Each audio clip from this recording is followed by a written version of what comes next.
The Assembly will hear an address by His Excellency Donald Trump, President of the United States of America. I request protocol to escort His Excellency.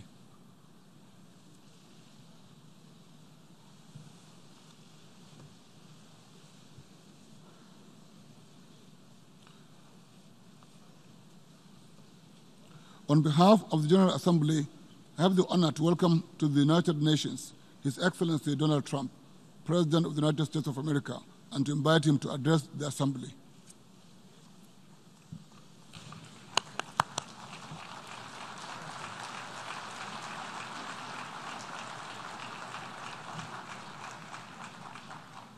Thank you very much. Mr. President, Mr. Secretary General, distinguished delegates, ambassadors, and world leaders, 7 decades of history have passed through this hall in all of their richness and drama.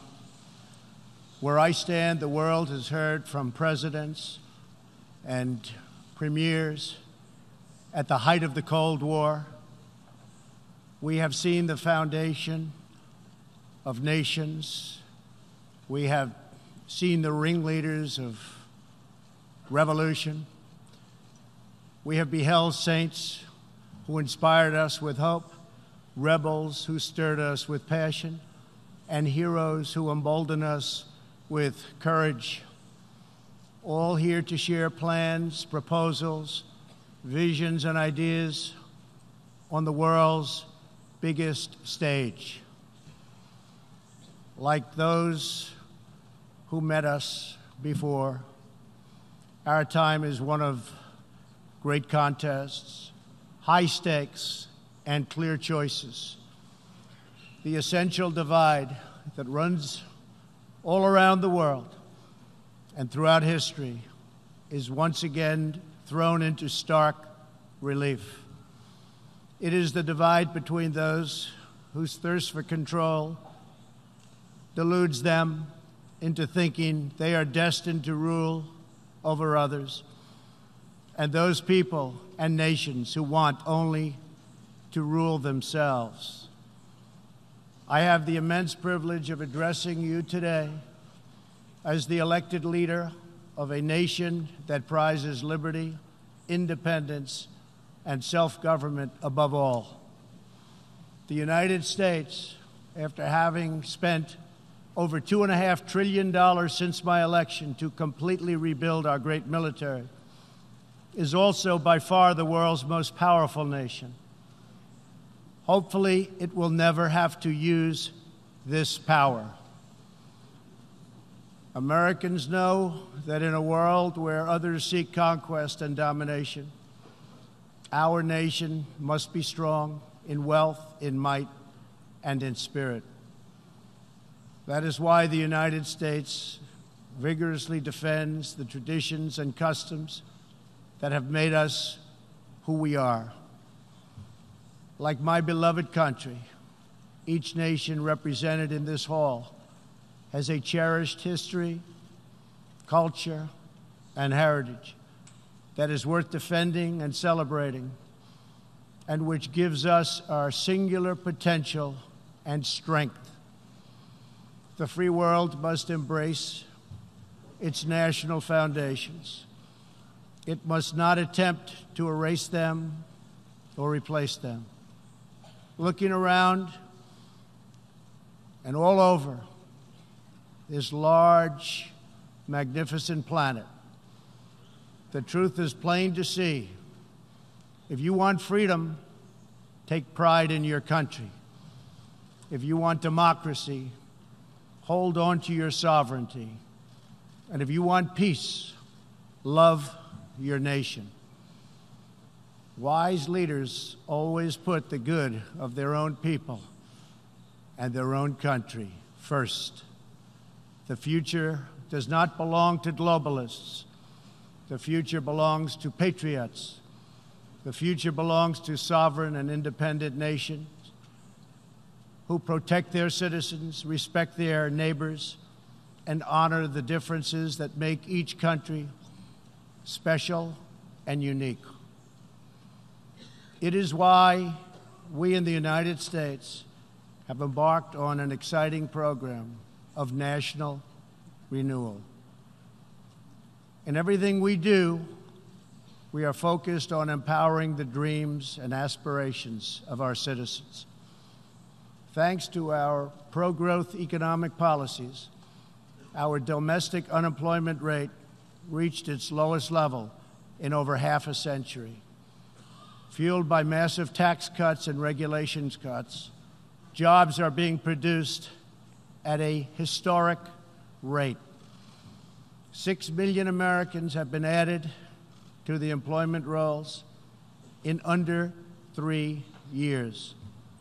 Last month, African American, Hispanic American, and Asian American unemployment reached their lowest rates ever recorded.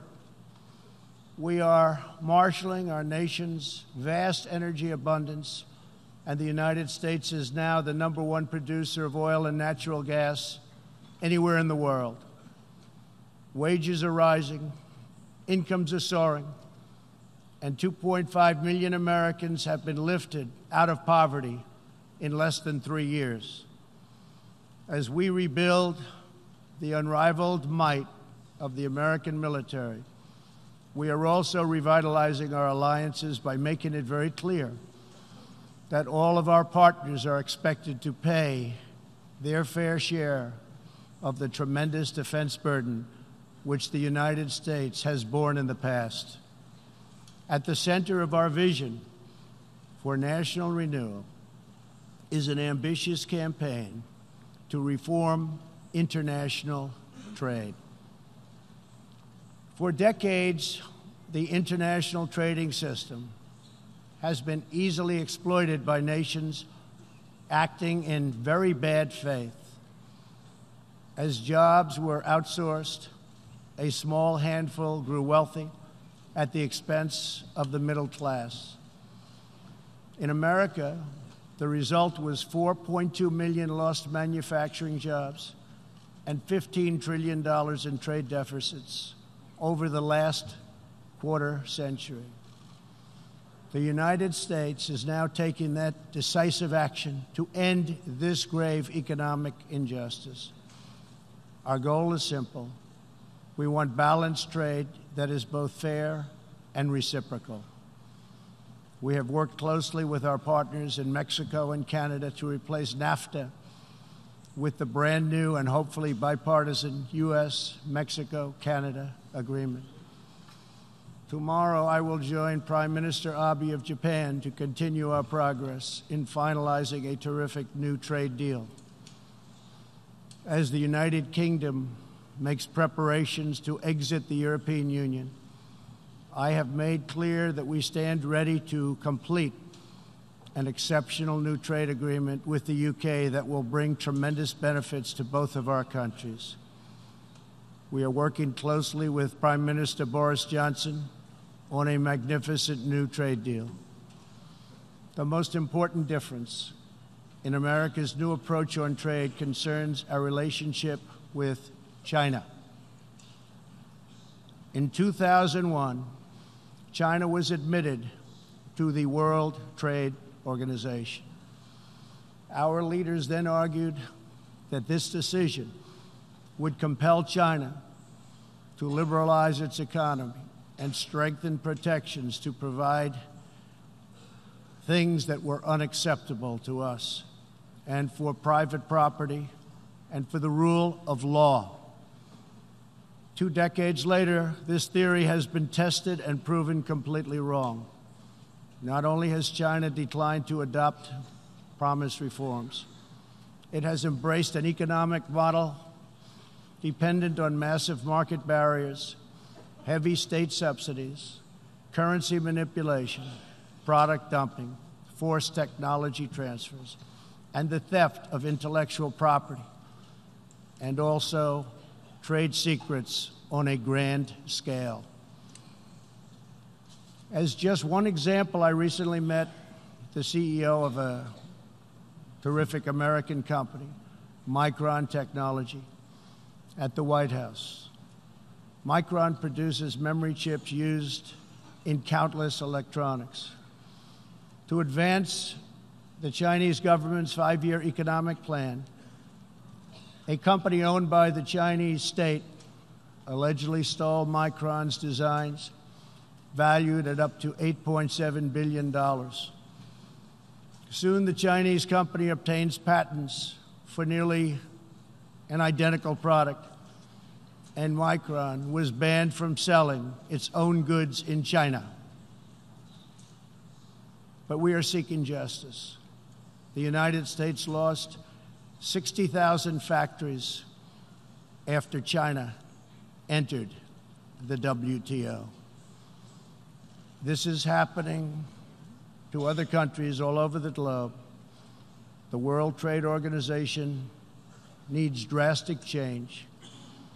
The second largest economy in the world should not be permitted to declare itself a developing country in order to game the system at others' expense. For years, these abuses were tolerated, ignored, or even encouraged. Globalism exerted a religious pull over past leaders, causing them to ignore their own national interests. But as far as America is concerned, those days are over. To confront these unfair practices, I placed massive tariffs on more than $500 billion worth of Chinese-made goods. Already, as a result of these tariffs, supply chains are relocating back to America and to other nations, and billions of dollars are being paid to our Treasury. The American people are absolutely committed to restoring balance to our relationship with China. Hopefully, we can reach an agreement that will be beneficial for both countries. But as I have made very clear, I will not accept a bad deal for the American people. As we endeavor to stabilize our relationship, we're also carefully monitoring the situation in Hong Kong. The world fully expects that the Chinese government will honor its binding treaty made with the British and registered with the United Nations, in which China commits to protect Hong Kong's freedom, legal system, and democratic ways of life. How China chooses to handle the situation will say a great deal about its role in the world in the future. We are all counting on President Xi as a great leader. The United States does not seek conflict with any other nation. We desire peace, cooperation, and mutual gain with all. But I will never fail to defend America's interests.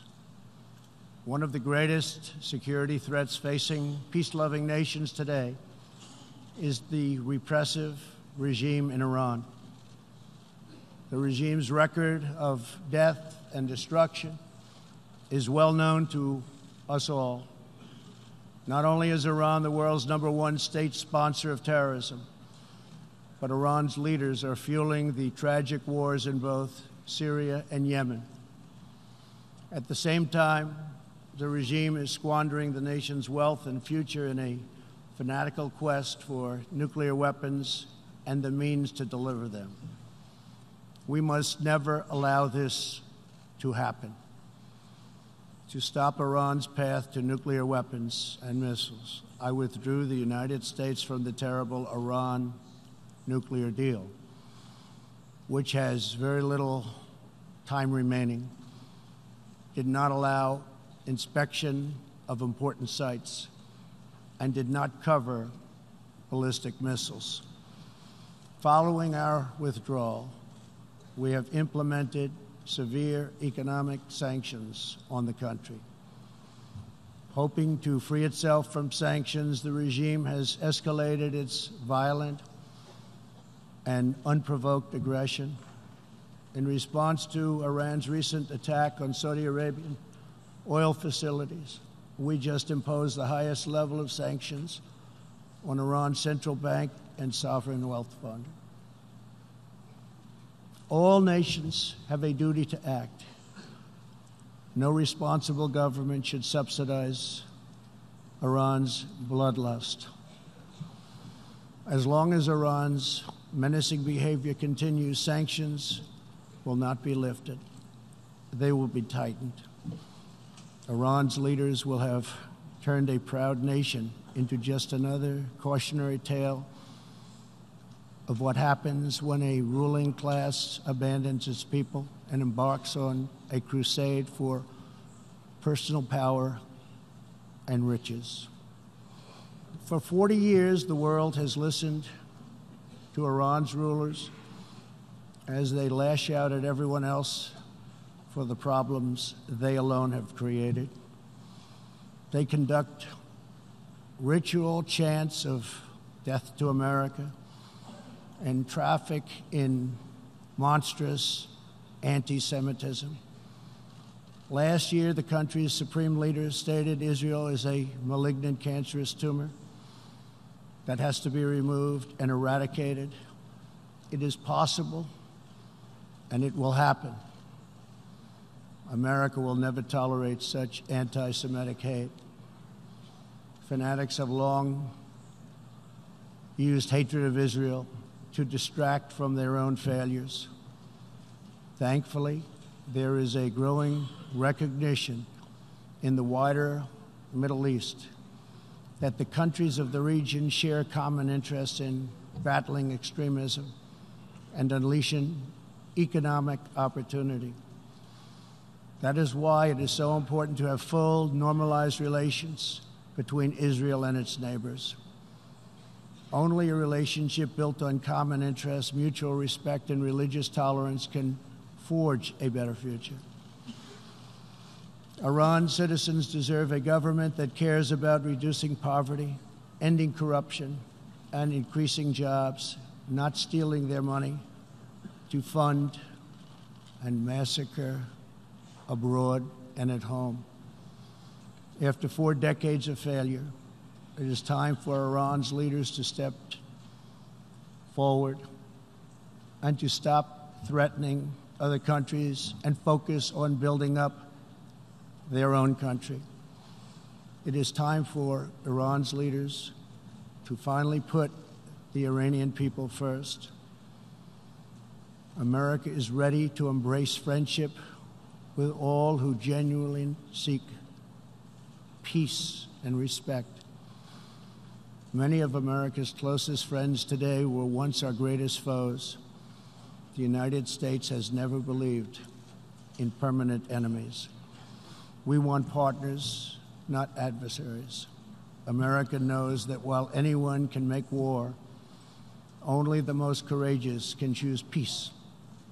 For this same reason, we have pursued bold diplomacy on the Korean Peninsula.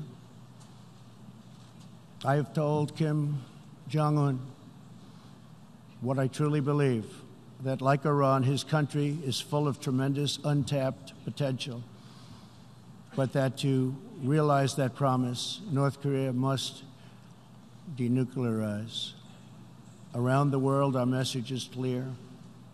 America's goal is lasting. America's goal is harmony. And America's goal is not to go with these endless wars, wars that never end. With that goal in mind, my administration is also pursuing the hope of a brighter future in Afghanistan. Unfortunately, the Taliban has chosen to continue their savage attacks. We will continue to work with our coalition of Afghan partners to stamp out terrorism, and we will never stop working to make peace a reality. Here in the Western Hemisphere, we are joining with our partners to ensure stability and opportunity all across the region. In that mission, one of our most critical challenges is illegal immigration, which undermines prosperity, rips apart societies, and empowers ruthless criminal cartels. Mass illegal migration is unfair, unsafe, and unsustainable for everyone involved. The sending countries and the depleted countries, and they become depleted very fast, but their youth is not taken care of, and human capital goes to waste. The receiving countries are overburdened with more migrants than they can responsibly accept, and the migrants themselves are exploited, assaulted, and abused by vicious coyotes. Nearly 1/3 of women who make the journey north to our border are sexually assaulted along the way. Yet here in the United States and around the world, there is a growing cottage industry of radical activists and non-governmental organizations that promote human smuggling. These groups encourage illegal migration and demand erasure of national borders. Today I have a message for those open border activists who cloak themselves in the rhetoric of social justice. Your policies are not just. Your policies are cruel and evil. You are empowering criminal organizations that prey on innocent men, women, and children. You put your own false sense of virtue before the lives, well-being, and countless innocent people. When you undermine border security, you are undermining human rights and human dignity. Many of the countries here today are coping with the challenges of uncontrolled migration. Each of you has the absolute right to protect your borders, and so, of course, does our country. Today, we must resolve to work together to end human smuggling, end human trafficking, and put these criminal networks out of business for good. To our country, I can tell you sincerely, we are working closely with our friends in the region, including Mexico, Canada, Guatemala, Honduras, El Salvador, and Panama, to uphold the integrity of borders and ensure safety and prosperity for our people. I would like to thank President López Obrador of Mexico for the great cooperation we are receiving and for right now putting 27,000 troops on our southern border.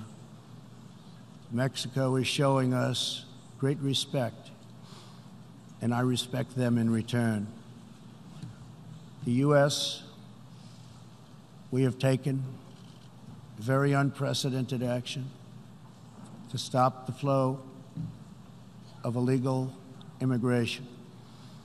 To anyone conducting crossings of our border illegally, please hear these words. Do not pay the smugglers. Do not pay the coyotes. Do not put yourself in danger. Do not put your children in danger, because if you make it here, you will not be allowed in. You will be promptly returned home. You will not be released into our country. As long as I am President of the United States, we will enforce our laws and protect our borders.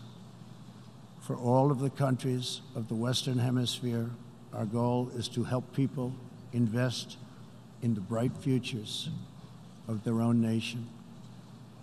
Our region is full of such incredible promise, dreams waiting to be built, and national destinies for all.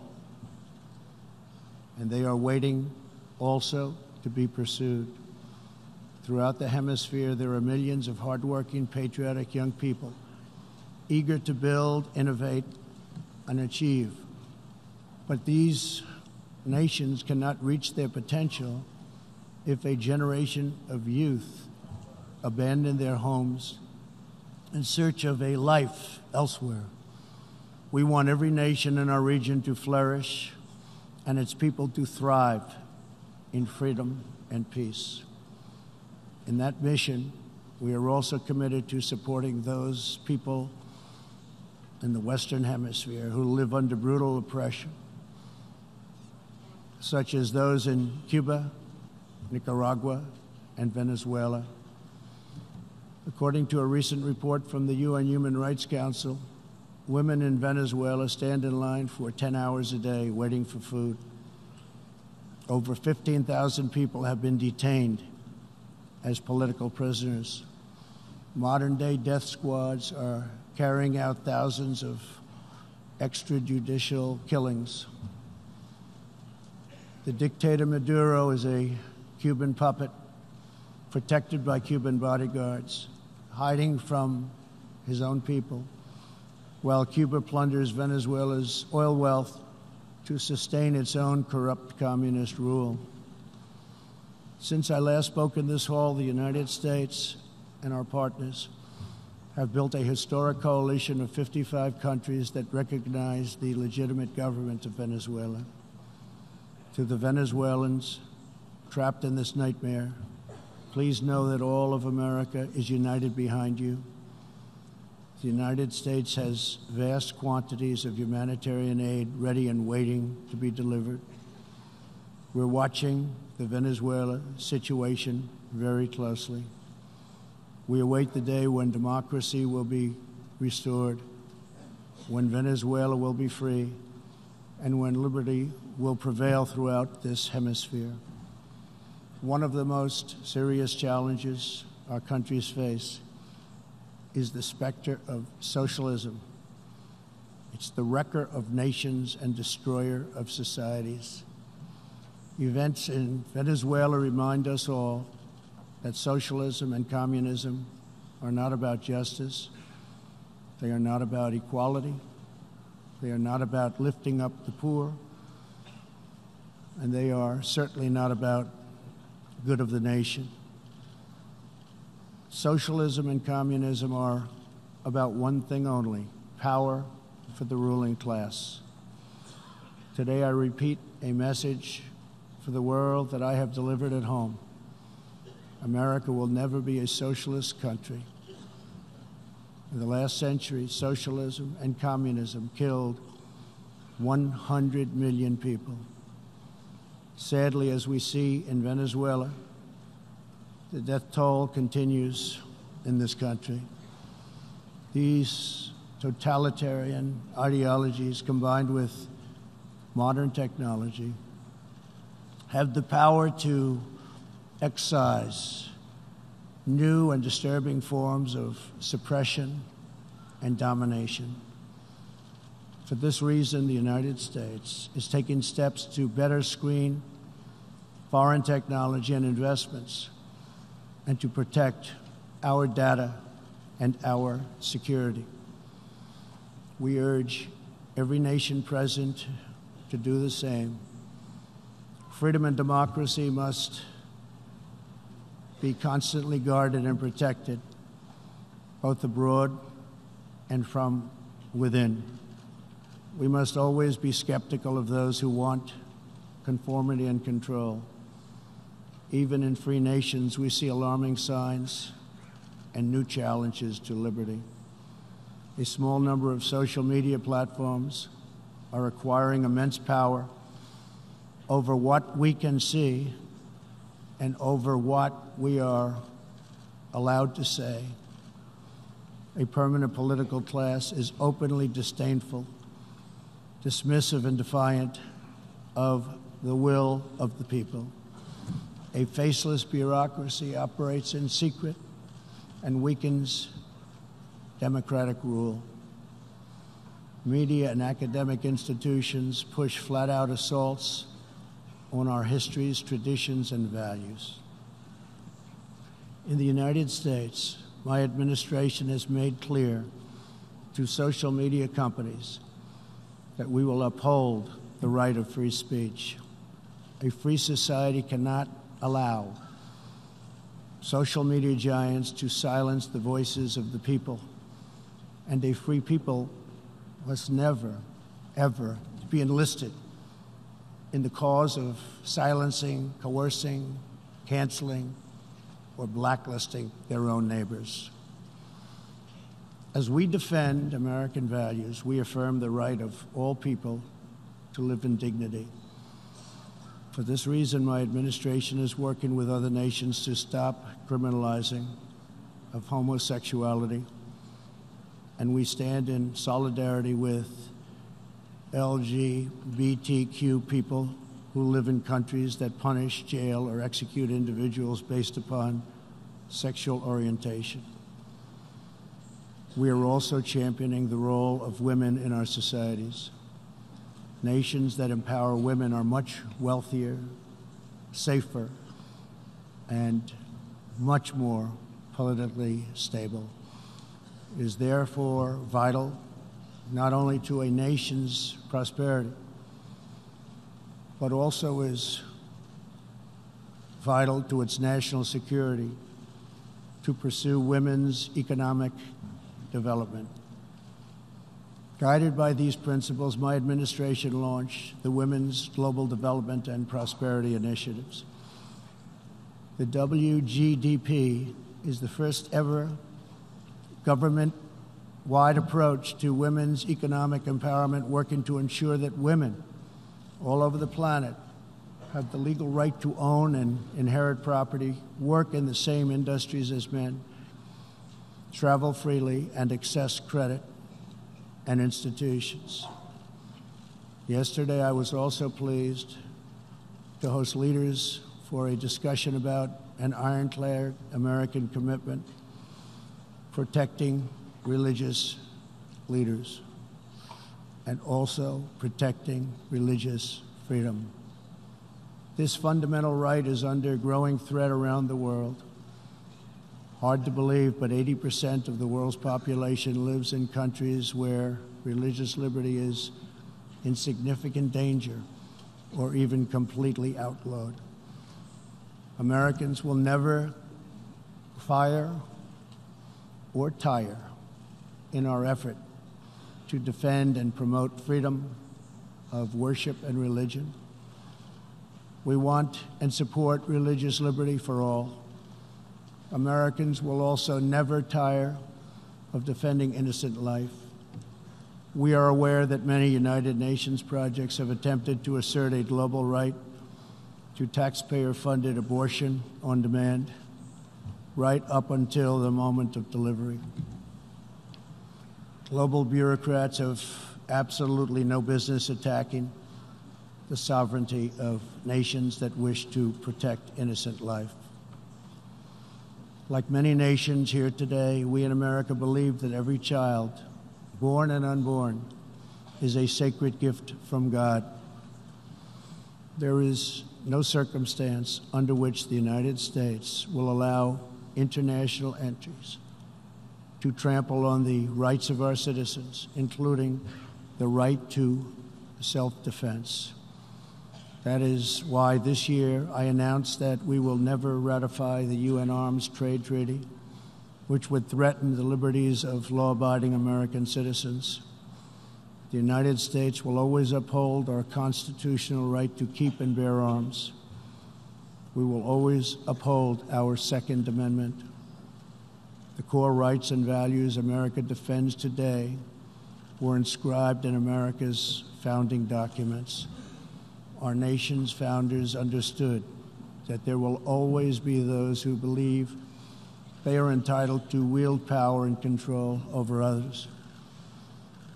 Tyranny advances under many names and many theories, but it always comes down to the desire for domination.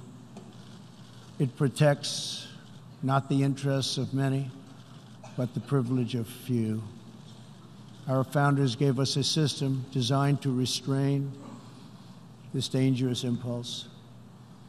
They chose to entrust American power to those most invested in the fate of our nation, a proud and fiercely independent people. The true good of a nation can only be pursued by those who love it, by citizens who are rooted in its history, who are nourished by its culture, committed to its values, attached to its people, and who know that its future is theirs to build or theirs to lose.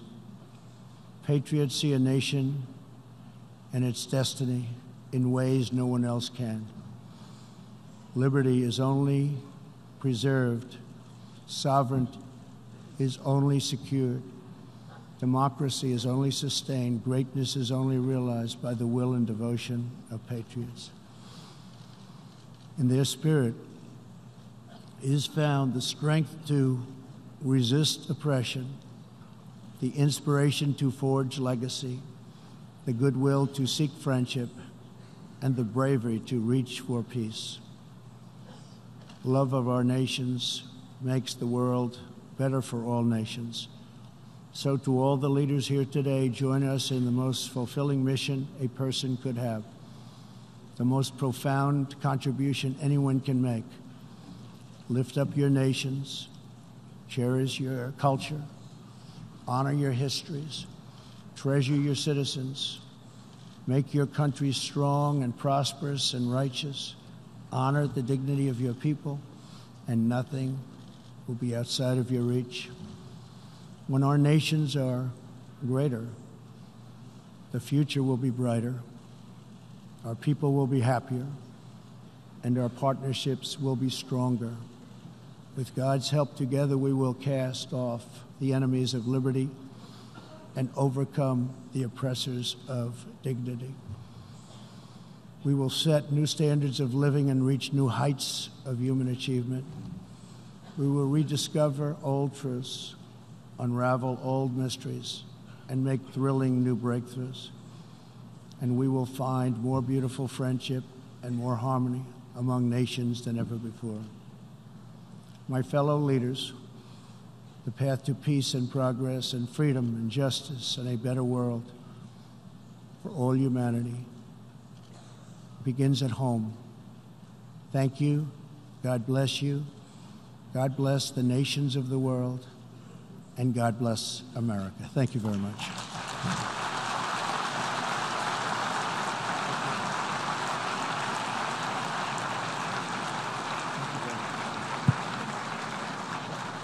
On behalf of the General Assembly, I wish to thank the President of the United States of America for the statement just made. May I request the representatives to remain seated while we greet the President, after which the meeting will stand suspended for 5 minutes before resuming to hear the next speaker.